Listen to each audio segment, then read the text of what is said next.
अरे हनुमान जी ने ऐसा क्या किया कि जगन्नाथ जी हनुमान जी को बांध रहे हैं? आइए देखते हैं इस कथा में। ओडिशा के तट पर विशाल महासागर में समुद्र देव अपनी भक्ति में व्याकुल थे। उनका हृदय भगवान जगन्नाथ के चरणों को छूने की तीव्र इच्छा से भरा हुआ था। इतनी प्रबल भक्ति में उन्होंने अपनी लहरों को असीम गति दे दी, जिससे पूरे तट और पास के शहर में भारी हलचल और भय फैल गया। लोग समझ नहीं पा रहे थे कि इस विनाशकारी लहर को कैसे रोका जाए। समुद्र देव की लहरें लगातार बढ़ती जा रही थीं।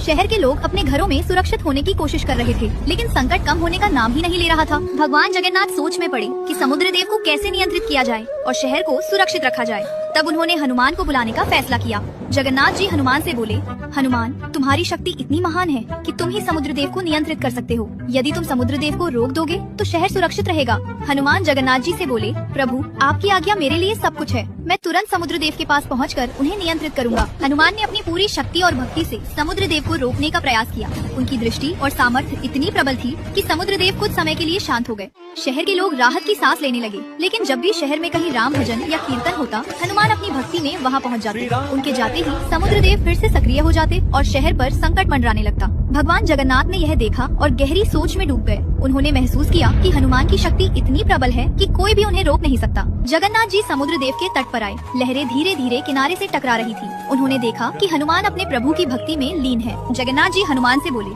तुम्हारी भक्ति और शक्ति अद्भुत है। तुम्हारा प्रेम